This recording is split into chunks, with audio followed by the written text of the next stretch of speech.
There was a study in the States not that long ago that looked at 2,000 women over 10 years.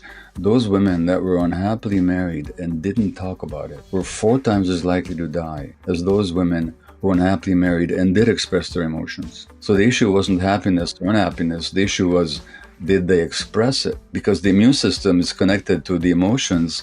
When you're repressing your emotions, you're also repressing your immune system in certain ways.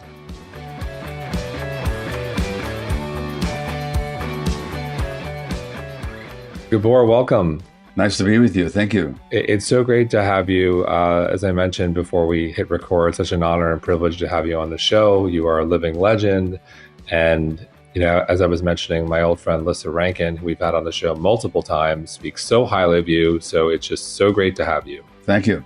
Many of our listeners are likely familiar with you, but for those who are not, would you mind just talking a little bit about your background and journey, which led you to writing your latest incredible book, The Myth of Normal? Do you want me to begin with my beginnings or my professional work? Where do you want me to go take it? I think just tell people a little bit about your beginnings and your professional work as succinctly as possible. I know you have such a great breadth of work that's going to be difficult to do, but I'll say in 5 minutes, tell us what you can. Well, I'll tell you what personally is. I was born in Budapest, 1944, January. The Jewish parents, 2 months before the Nazis occupied Hungary. You can imagine what my first year of life was like, and it left me with significant traumas. I then emigrated with my family to Canada after the revolution against the Stalinist dictatorship in Hungary that occurred in October 1956. A lot of Hungarians left the country then, refugees, and we ended up in Vancouver, Canada, where I've lived ever since, where I entered medical school. After 3 years as a high school teacher, I became a physician. And in my medical work, both in my personal life, having to deal with the dichotomy between my success as a physician, my popularity as a doctor, and successes in other areas of endeavor. There was my own unhappiness, the difficulties of my marriage, and the challenges of my children. And in my mid 40s, I had to begin to asking myself, "Well, what's going on here?" And not surprisingly, that took me back to looking at the traumas that I had endured very early in life. At the same time, as a family physician and a palliative care doctor, I also began to notice that who got sick and who didn't wasn't accidental, that people's emotional traumas in childhood had a significant resonance in their adult illnesses, whether of mind, as in mental illnesses, so called, or in illnesses of the body. So whether we're talking about ADHD, with which I was diagnosed at age 54, and that became my first book, or whether we're talking about chronic fatigue or other autoimmune conditions like rheumatoid arthritis, multiple sclerosis, or malignancy, or depression, or anxiety, or psychosis, I began to notice that stuff had happened to these people, and those illnesses were not random strokes of bad luck, but there were outcomes of a process that had begun with childhood adversity. And this was reinforced even more when I worked for 12 years in Vancouver's downtown east side, which is North America's, in fact, the Western world's most concentrated area of drug use. If anybody visits here, they're shocked at what they see in the streets.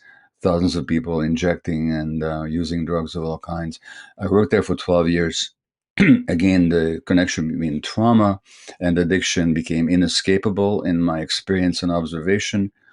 And what was astonishing is when I turned to the medical literature, the scientific literature connecting physiological illness of the body, mental health conditions, addictions. There was a vast body of scientific literature connecting childhood trauma and these adult outcomes. And none of this is taught in the medical schools. Nobody had taught me about it, despite the fact that the scientific evidence appears in the major medical journals. Medicine separates the mind from the body and the individual from the environment. So I wasn't adequately trained to understand what I was dealing with.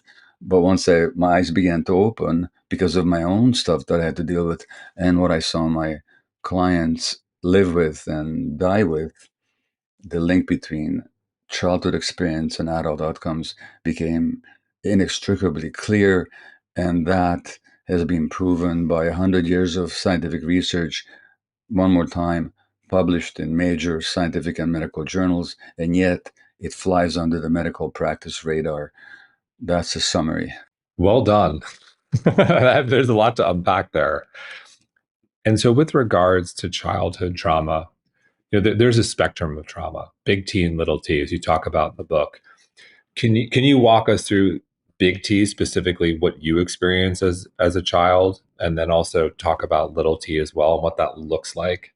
So, first, we have to understand the word trauma itself.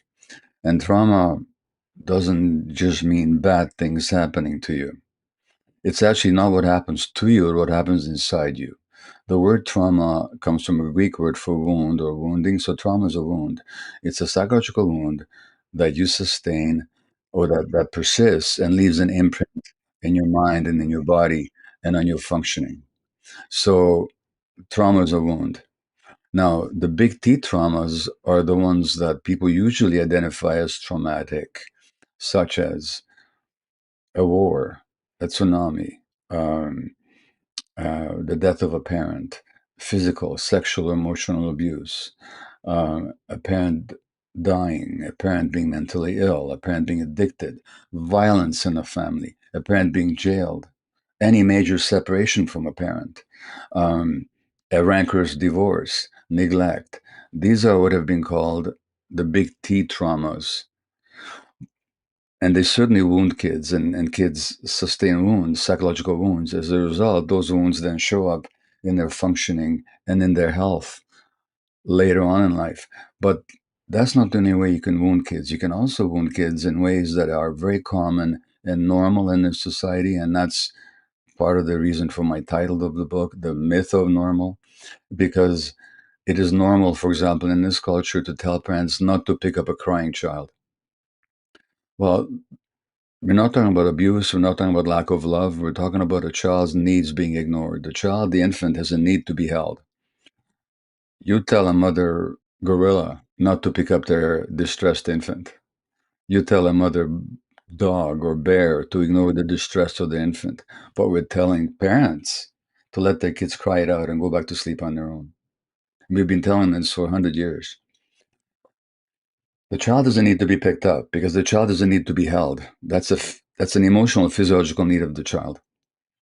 When you're not doing that, you're wounding them. You don't mean to, but you are.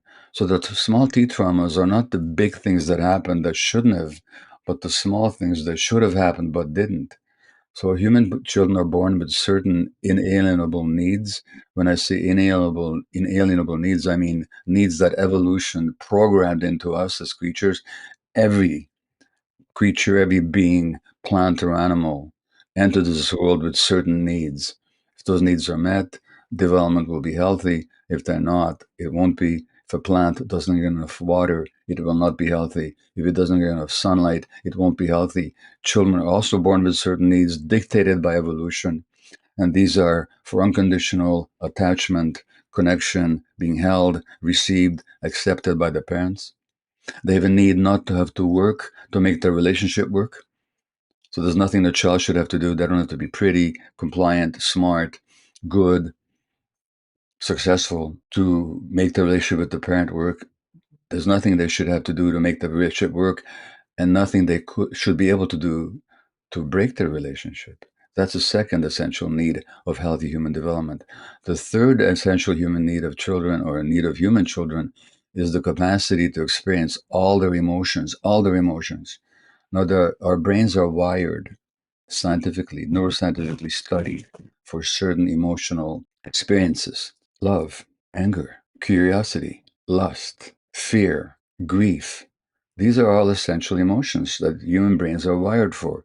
For healthy development, the child needs to be able to experience all of them and have that received by the parents. In our society, a lot of parents get the advice: don't allow your kid to be angry. Or when a kid is grieving something, just tell them to get over it.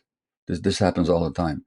When we do that, we're denying the essential need of the child. Our children, fourthly, also have a need for free, spontaneous play. So when we give 1-year-old kids this thing, We've just destroyed their capacity to play spontaneously, creatively, and intuitively. Those are four essential needs. A lot of children are wounded in this society, not because the parents hurt them by doing bad things, although that happens too, but by not meeting their needs. So that's the big T trauma, and this is small t, and the implications are heavy in both kinds of T's. And can you talk about your personal experience growing up in?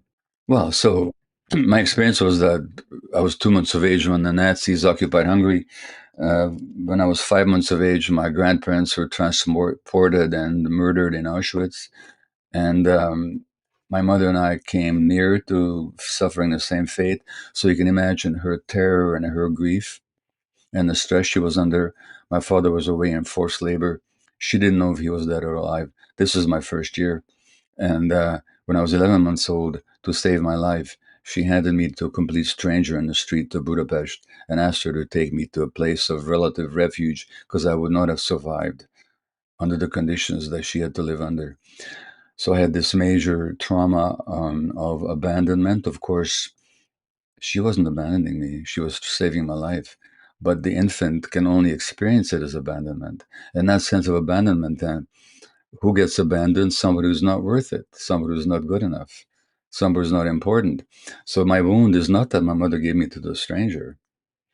My wound is what I made of it. But what happened inside is the belief that I was being abandoned and that I wasn't worthy. I wasn't lovable. I carried that into my adult life, into my medical career, into my marriage. So that's what happened to me. You don't need such dramatic circumstances to make people feel that they have to earn the right to exist. In my case, it led to all kinds of conflicts in my marriage. The slightest slight I would interpret as an abandonment or rejection, which would make me very upset in my marriage. So a lot of conflict. And it made me into a workaholic doctor who had to justify his existence by being always available for everybody but his own family.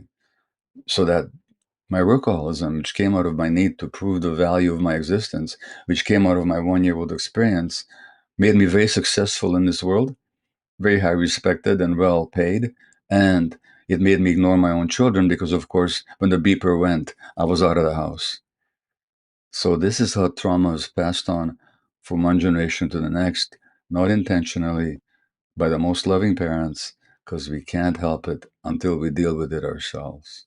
You mentioned trauma passed on from one generation to the next. When one experiences trauma, like you've identified, being abandoned as a child, uh, I think that's easier to identify.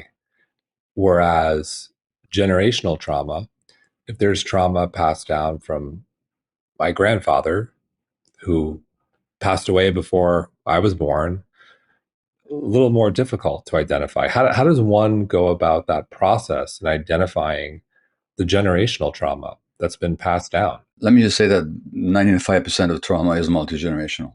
That's just how it works. We unwittingly pass it on. Now, I would argue, now, it's certainly true that from a biological point of view, when grandparents are traumatized, some of that is passed on into the genetic functioning of even their grandchildren.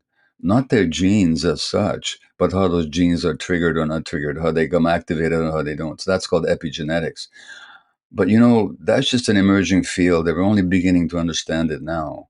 But I would say that any trauma that was passed on to you from your grandfather wasn't didn't skip a generation. It was passed on to you. Was this a maternal or a paternal grandfather? Both, and me specifically, both my grandfathers died before I was born. And I just think it's an example. A lot of people have grandparents that never met.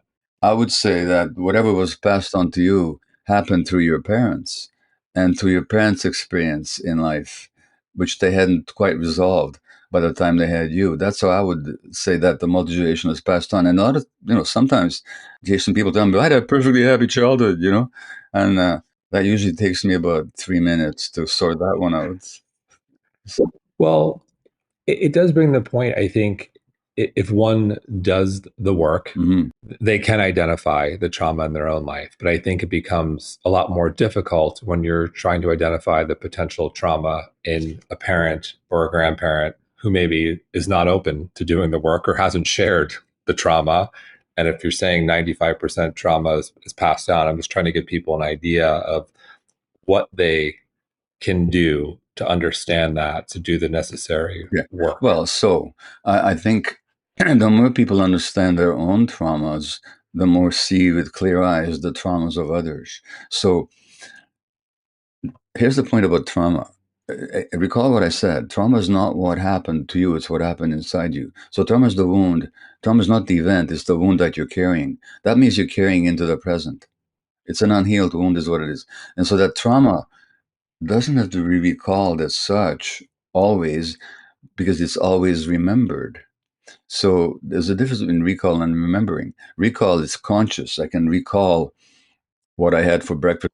And I can recall our conversation so far. I can recall what somebody said to me when I was 5 years old. That's calling it back. That's the conscious recall. But the body has a memory in it. The nervous system has a memory in it that is not necessarily conscious, but the wound will still show up in the present moment. So you tell me the last time you were upset with somebody, and I can tell you exactly your childhood trauma because 95% of upsets, like it says in the Course of Miracles, we're never upset about what we're upset about. So most of the time, people are upset. It's about something else. And so, in the first chapter of this book, I talk about how my wife is not there to pick me up at the airport on my return from a speaking trip. I go into this rage and this withdrawal. Well, what's that about? It's not about me being 70 years old and my wife, the artist, forgot that she had a husband when she was in the middle of a painting. That's only been going on for the last 50 years, for God's sakes. It's about the fact that the memory that I don't recall, but the emotional memory of abandonment is triggered in my brain. And so it's very easy for me to tell about somebody's childhood trauma just if they tell me the last time they were really upset with somebody in their lives. Usually it's about old stuff. What role does perspective play here? Let's say two people experience a similar traumatic event, say a car accident, for example, same injuries, same experience. One walks away feeling blessed that they didn't have more serious injuries. The other, walks away feeling unlucky and victim, and it defines them. Yeah. So uncanny that you would say that because I often talk about that very example from my own family practice of people being, say, rear-ended with about the same force, and one of them develops severe back pain and depression, and and the other no big deal, and the insurance companies say, well, how can this is not possible because there was the same impact as the other person, and they're not suffering. Why are you? Here's the deal.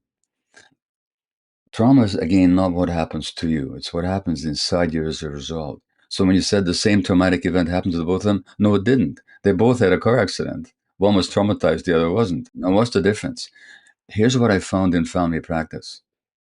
And as a family practitioner, I did have an advantage over my specialist colleagues in that I knew my patients.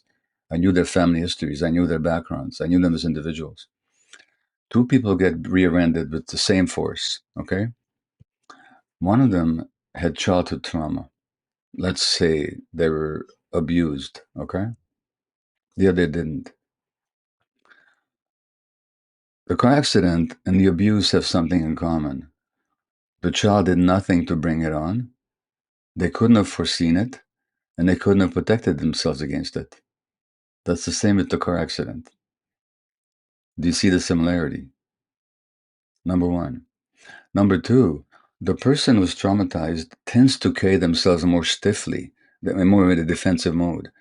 People are traumatized, their nervous system tend to be more in a defensive mode. When your nervous system is in defensive mode, you tend to be more rigid. Now, take a blade of grass or take a piece of straw and bend them. What happens to the grass when you bend it? It rebounds. What happens to the straw when you bend it with the same force? It breaks. So you have two different mentalities and you have two different physiologies undergoing the same impact. You got that so far? The third point is the person who complains of severe pain tends not to be believed. Nobody listens to them. You're making it up. You're just trying to get a big payout. You're trying to get off work. You know, that reinforces their childhood experience of nobody being there for them and people not even believing them. Now, no wonder that second person is more traumatized than the first. So the point is, perception, as you put it, has everything to do with it. It's who is it happening to, and what is their view of themselves and of the world. The person who perceives the world already as dangerous and unpredictable, they can be hurt. The other person, no, they just walk away. So that's the difference. Let's segue to illness. This was an example of an injury. And earlier on, you said that in your experience, much illness you've seen is related to trauma. Can you talk about that? Let's first of all go to the scientific side of it. I'll mention three conditions. Um, all of them more common amongst women, by the way. So, first of all, multiple sclerosis, which medical knowledge, in its limitation, sees as sort of a unexplainable neurological disorder in which the immune system attacks the nervous system. So it's an autoimmune condition, inflammation of the nervous system. Then rheumatoid arthritis, which again happens much more to women. About 80% of autoimmune disease happens to women. Inflammation of the joints and the connective tissues. That's rheumatoid arthritis. Then breast cancer. Okay. In 1870, the first person to describe multiple sclerosis, Jean-Martin Charcot, a French neurologist, said that this is a stress-caused condition. In 1890, the great Canadian physician and one of the founders of Johns Hopkins Medical Center in Baltimore, William Osler, Sir William Osler, said that rheumatoid arthritis was a nervous system condition caused by worry and stress. In 1870, now in 6 months ago in the New York Times, there was an article by Jane Brody about some new research that shows that women with breast cancer, if they're depressed, the chance of their prognosis is much worse because based on their emotions. In 1870, this is big news, but it wasn't big news at all. It's just that medical science or medical practice ignores all the evidence. In 1870, a British surgeon, James Paget, said the same thing. The connection between emotions and particularly hopelessness and depression and breast cancer. Now, since these medical giants made those observations, for which they had no scientific evidence at all, because they didn't have the science, they just had their intuition. There's been research on breast cancer, on multiple sclerosis, on rheumatoid arthritis, repeated research that shows the relationship between emotions, difficult emotions, repressed emotions, and the onset of disease and stress and the onset of these diseases. And I quote some of that research in The Myth of Normal. And I wrote about it previously in a book of mine called When the Body Says No. The research is not even controversial. Most physicians don't hear about it. Now, what is the connection? The connection is very simple, very scientific, very basic, not taught in the medical schools, which is almost astonishing, that mind and body can't be separated. So my emotional states have an impact on my physiology. Why? Because of the emotional centers in my brain, my nervous system, my immune system, and my hormonal apparatus are not separate systems. It's one super system. They're not connected. It's more than that. They're one. So when I repress anger, I'm actually affecting my immune system. Now, people who get chronically ill, I notice certain characteristics in family practice, and this has been researched by others as well. So I'm not making this up. When I saw it, I had no basis for it because nobody told me this. But then I realized, found out there was a lot of research as well. People who tend to be compulsively looking after the emotional needs of others and ignoring their own. people who are identified with their duty and role and responsibility rather than also the needs of the self, people who repress their healthy anger. There was a study in the States not that long ago that looked at 2,000 women over 10 years. Those women that were unhappily married and didn't talk about it were 4 times as likely to die as those women who were unhappily married and did express their emotions. So the issue wasn't happiness or unhappiness. The issue was, did they express it? Because because the immune system is connected to the emotions.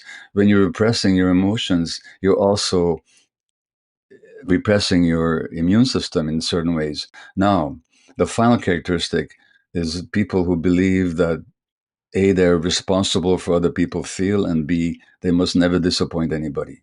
Now, if you look at this culture between the two major genders, which is the one that's programmed by this particular culture to take care of others emotionally while ignoring their own needs, including their spouses? Which is the ones who are told to identify with their duties rather than the needs of the self? Which is the one that is taught not to be angry, they must repress their anger? And which is the one that's made to feel responsible for other people feel?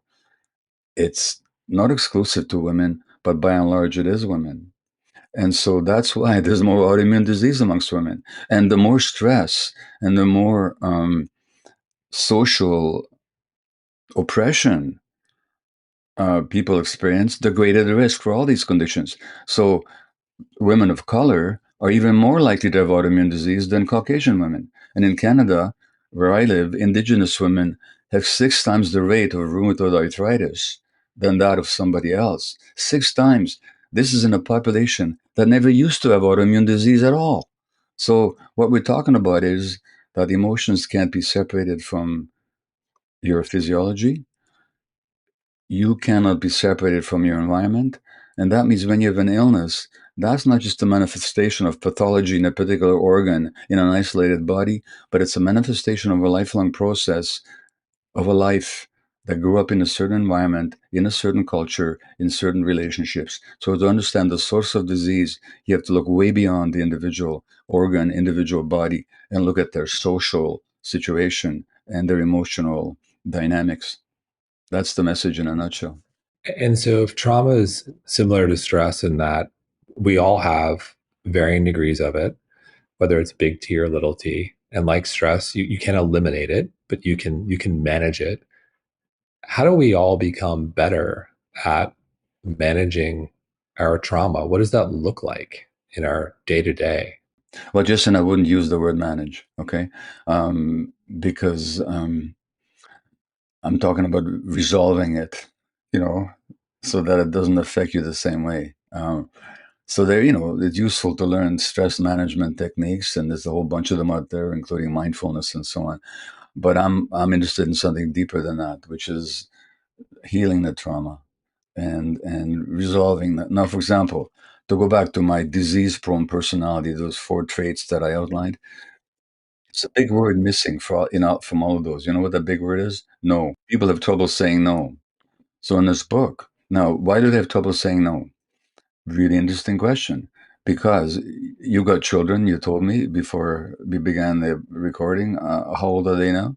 We have two girls, almost 6 and 3.5. Excellent.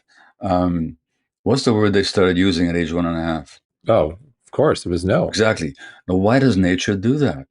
Why didn't nature say this is natural, this is automatic, this is universal? We're programmed for it. Now, why?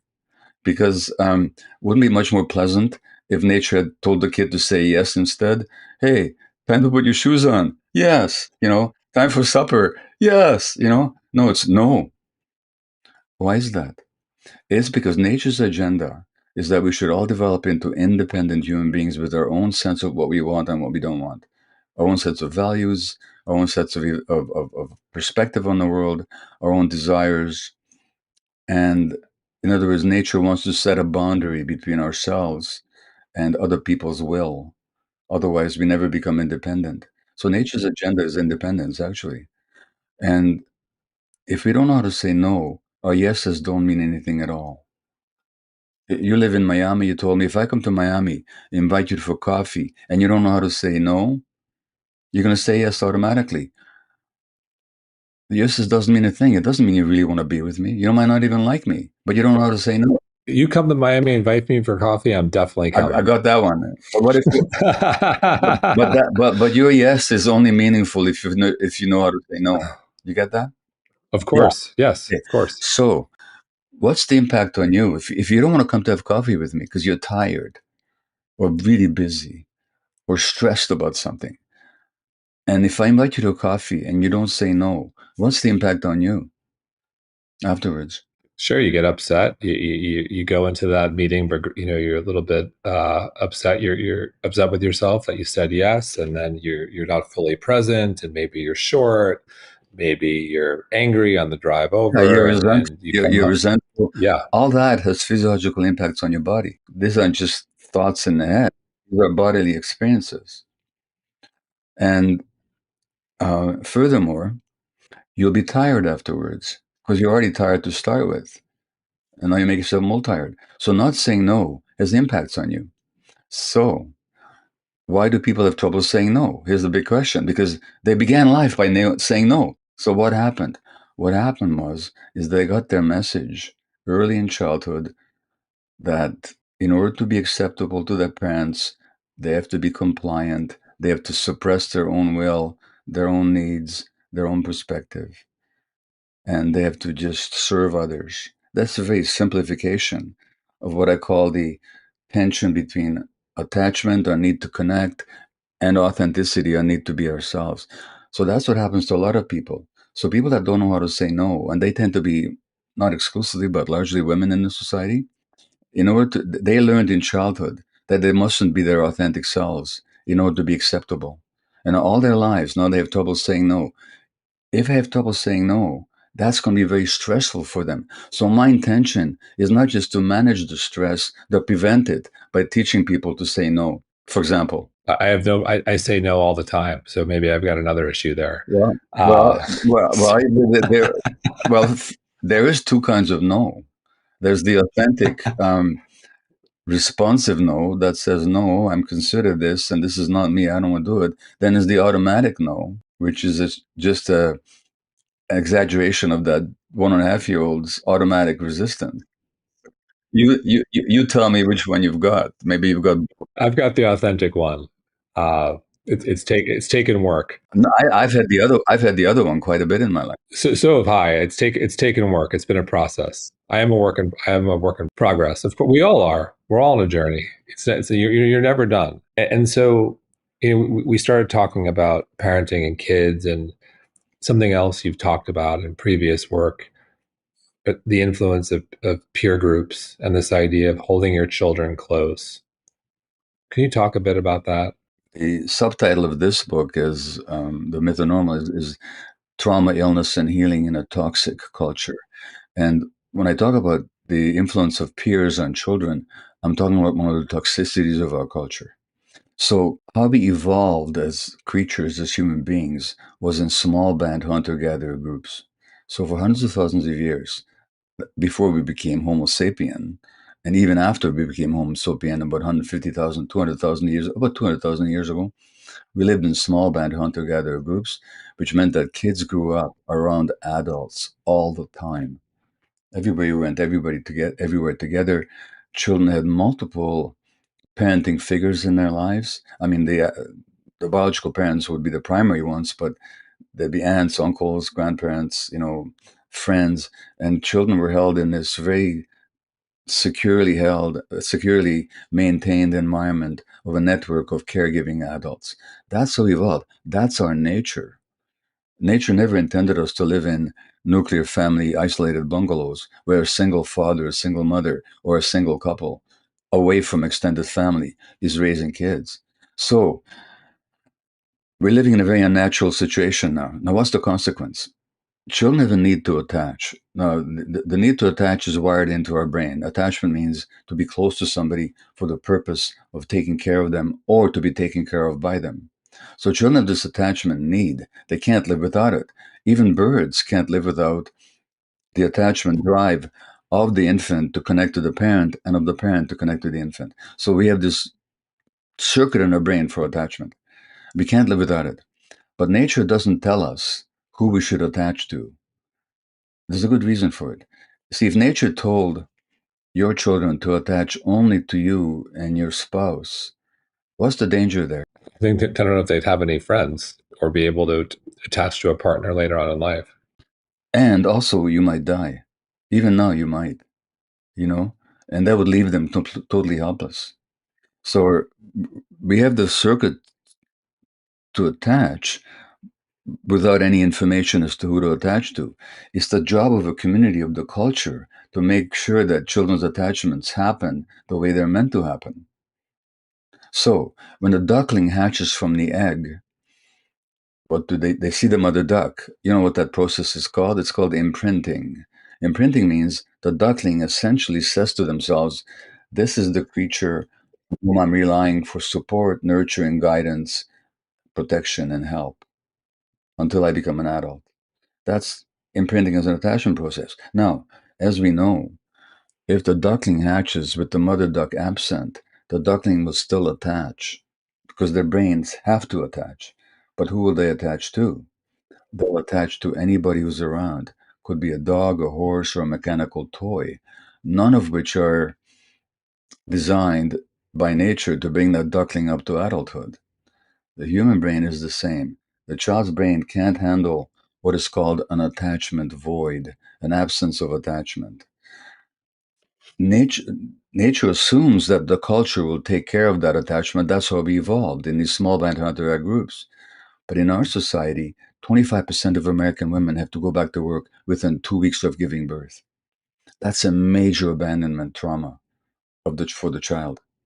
And a lot of parents, just because they have to work, and also because women very rightly want to feel that they can make a contribution to society, they can express themselves professionally or through a career or through working just as much as men can. So a lot of children spend most of their time from a very early age on no longer with the nurturing adults, but where? In daycares, kindergartens, schools, preschools, where most of their contact is with who?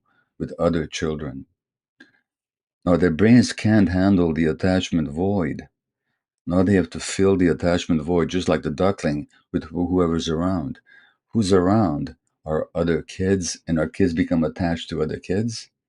And the problem is that the brain can't handle competing primary attachments. So it's very difficult for any human being to be genuinely and equally in love with two people at the same time. Usually, the one is chosen, the other one is rejected. When children become peer attached, they start resisting the parents. When they start resisting the parents try to become authoritarian about controlling their behavior, and as they do, they create more resistance. It's not the fault of the parents, it's the fault of a culture that doesn't honor attachments. So is the message for parents try to be as present as you can in your children's lives? Yeah, the message for parents is no matter how you live your life, you need to stay as the primary attachment for your children. Don't invite play dates until you're very sure of your child's attachment to you. You know, if your kids have to go to daycare, there's this idea that we have to socialize kids. No, we don't. Socialization is an automatic, natural process. It happens to people who are well attached, feel good about themselves, and well individuated. Now they can attach. Now they can socialize in a very free and spontaneous fashion. And so, not that I'm telling people that they should homeschool their kids. I couldn't have homeschooled my kids, but homeschooled kids, interestingly enough, make better friends later on and stronger friendships because they feel better about themselves for the most part. Not always, but for the most part. Now, it means that if your kids have to go to daycare or if they go to school and they spend most of the day away from you, don't assume when they come back that they still belong to you. You have to, as my friend, co-writer, there's a book that I wrote called Hold On to Your Kids, where all this is laid out in. Yes. Fantastic book. Thank you. And the main author of that is Gordon Neufeld, a psychologist. And Gordon says, collect them before you direct them. So that when you see them at night, it's not about how's school and, what's your homework. It's about, hello, let's sit down together and hang on together. Gather them in again. Make sure they belong to you before you start directing them. So, in other words, this culture is nuts in the way that it has broken apart healthy adult child relationships, destroyed communities, severed um, extended family contacts, destroyed neighborhoods. We have to compensate for the failures of the culture by making sure that our kids stay attached to us. And there's ways to do that, but we have to be aware of the problem and not assume that our kid, and for God's sakes, keep this away from young kids. You're pointing to the iPhone, of course.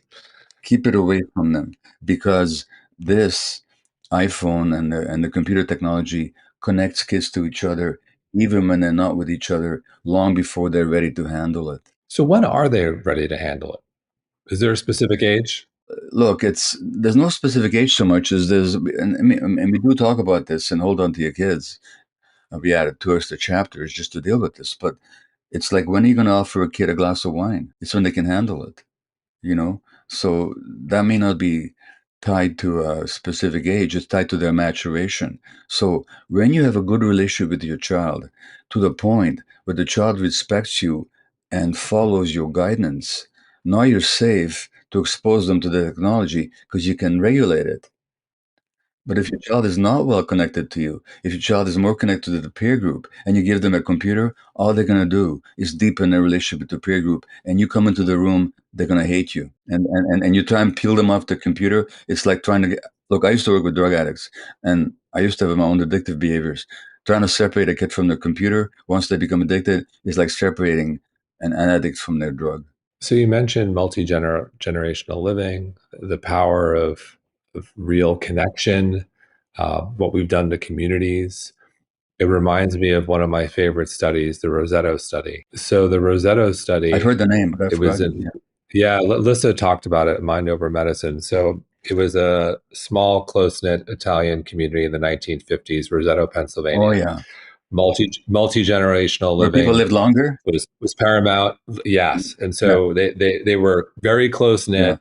They were doing all the things we know we shouldn't do. They were drinking wine, they were smoking, they were eating meatballs, they were doing this every night, but they were doing it together. And this is when heart disease started to explode in America. Rosetto was way under the national average. I think it was like complete absence of heart disease to some degree, and no one could explain it. And then in the 1960s, the community started to break up.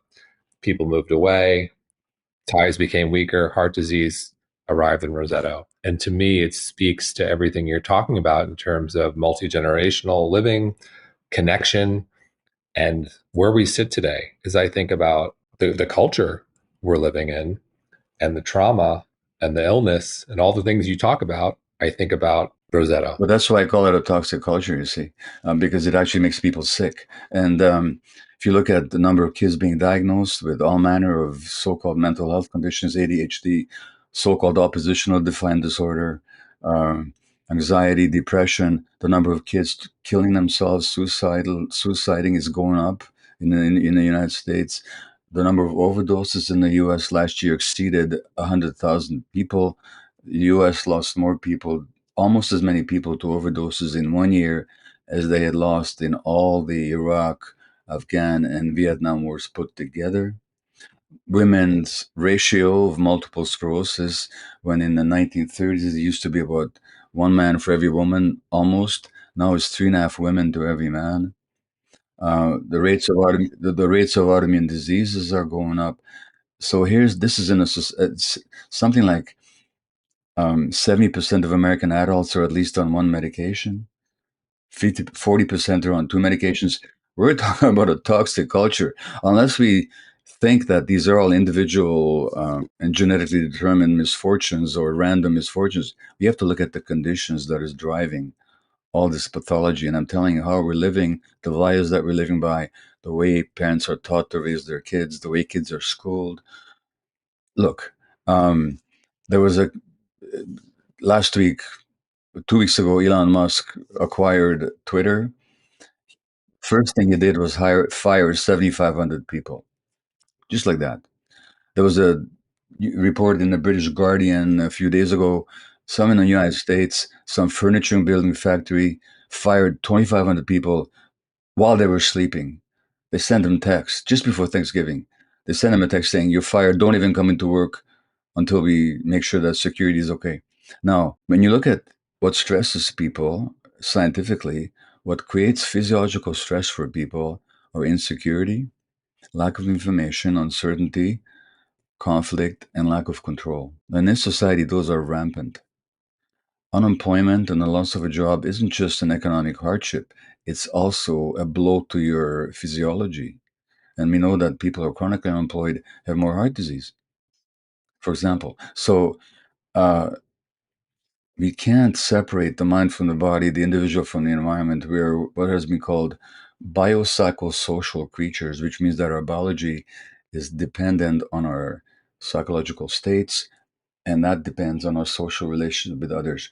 That's just a scientific fact about human beings. Is there something as I hear you talk, I think about other points in history. Growing up in World War II, uncertainty, war, conflict, lots going on. Is there something that's unique to the time we live in today to make it so much worse? What is it? Disconnection, isolation, people being on their own. One of the things that, if you look at multiple sclerosis, for example, stress triggers the flare ups, but social connection mitigates and diminishes the, the risk of flare ups. So human beings are social creatures. So loneliness, for example, extreme loneliness is a risk factor for illness. When you're lonely, you're likely to get sicker faster and to die quicker of your disease. Now, there's an epidemic of loneliness. The number of Americans who say they're lonely has gone up exponentially in the last several decades. In Britain, they've had to establish a minister for loneliness, for God's sakes. But it's the conditions of modern life and modern globalized culture that promotes the loneliness. So that it's isolation, it's loss of community, it's loss of connection. In the 1930s, the depression was very hard on a lot of people economically, very stressful. But if you read the literature of the time, there was much more sense of social connection. People were poor together, people struggled together, and that is missing for us. So it's the disconnection. So if disconnection is driving this, how do we right this ship? Yeah. Well, I think there are two big issues here, and the reason I sighed and kind of shook my head here. If you're hearing this, you can't see that, but it's because that's a very big question to which I don't pretend to have a satisfactory answer. But here's some beginnings, steps towards an answer. For one thing, we have to recognize the nature of the culture that we're living in, and recognize that what we think is normal is neither healthy or natural. And communally, we have to start thinking about different solutions of how to live our lives and how to run our communities.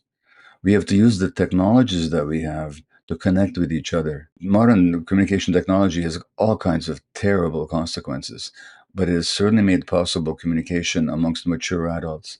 People need to at least build virtual communities where they can share ideas and share their miseries and share their joys and talk about their values and so on. So we need to see connection on a local level, on the internet level, if possible.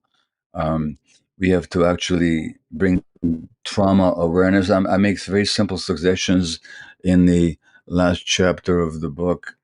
What if we actually introduce that? See, the stuff I talked about today, which is more than amply scientifically demonstrated, is completely ignored by medical education, which is astonishing. But the average medical student doesn't hear a word about trauma except in the specific case of post-traumatic stress disorder. But the relationship between trauma, stress, and multiple sclerosis, for example, or rheumatoid arthritis, or breast cancer, well documented in the literature, is not mentioned in medical schools. They don't even hear about it. So let's introduce trauma and stress education to the medical schools, into our schools. So when teachers see kids with all these troubled behaviors, they don't focus on the behavior. They understand the emotional dynamics of the child, and they can read to the child as a human being, not just as a problem with a problem behavior. That would change the experience of a lot of kids in school, especially kids who come from difficult backgrounds. Um, What if we introduce trauma education into the legal system so that the judge and the lawyer and the prosecutor were looking at these criminals understood what the source was, not to validate or to support or to accept harmful behavior, but how to help rehabilitate people afterwards rather than just punishing them. That would change so many things.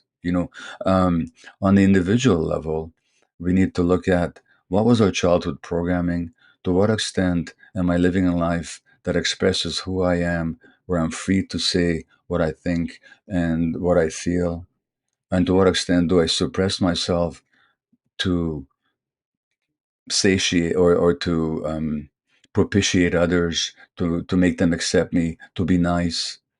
To what extent do I suppress myself so that others will accept me? These are all the questions that we have to ask ourselves. I think it's doable. And in closing, on a personal level, what has made the greatest impact in your personal life in terms of all the things you talk about and working on trauma, working through it, becoming more self aware? I think two things. One is personal, the other is relational. The personal one, I always wanted to know why. Like as soon as I realized what happened in the genocide in Eastern Europe that really swept away so much of my own family, I wanted to know why is it that people suffer and why is it that they make each other suffer? So that question has driven me since I was a teenager. And you learn a lot about that through medical practice. So just a willingness to keep asking questions. And that willingness is with me up till now. And I hope it'll stay with me for the rest of my days.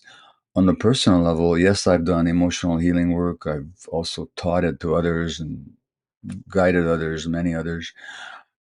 But what made the most personal difference to me was my marriage relationship, where because what happens in a marriage, folks, I hate to tell you, we always find somebody to partner with that is exactly at the same level of traumatization that we are, even if it looks different. My wife didn't grow up in Eastern Europe with midst of a war, genocide. She grew up in sunny or often rainy, but very peaceful Vancouver, British Columbia.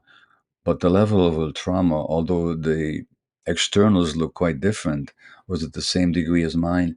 We always find somebody at the same level of traumatization, which means that in a good relationship, people can grow up together. And most of my growing up has been and continues to be in my marriage. Uh, because, as I say in the first chapter, is that my misfortune is that I married somebody who understands me.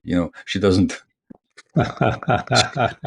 She doesn't let me get away with being the poor traumatized child in the body of an adult. She demands that her needs be met. That wasn't always the case, by the way.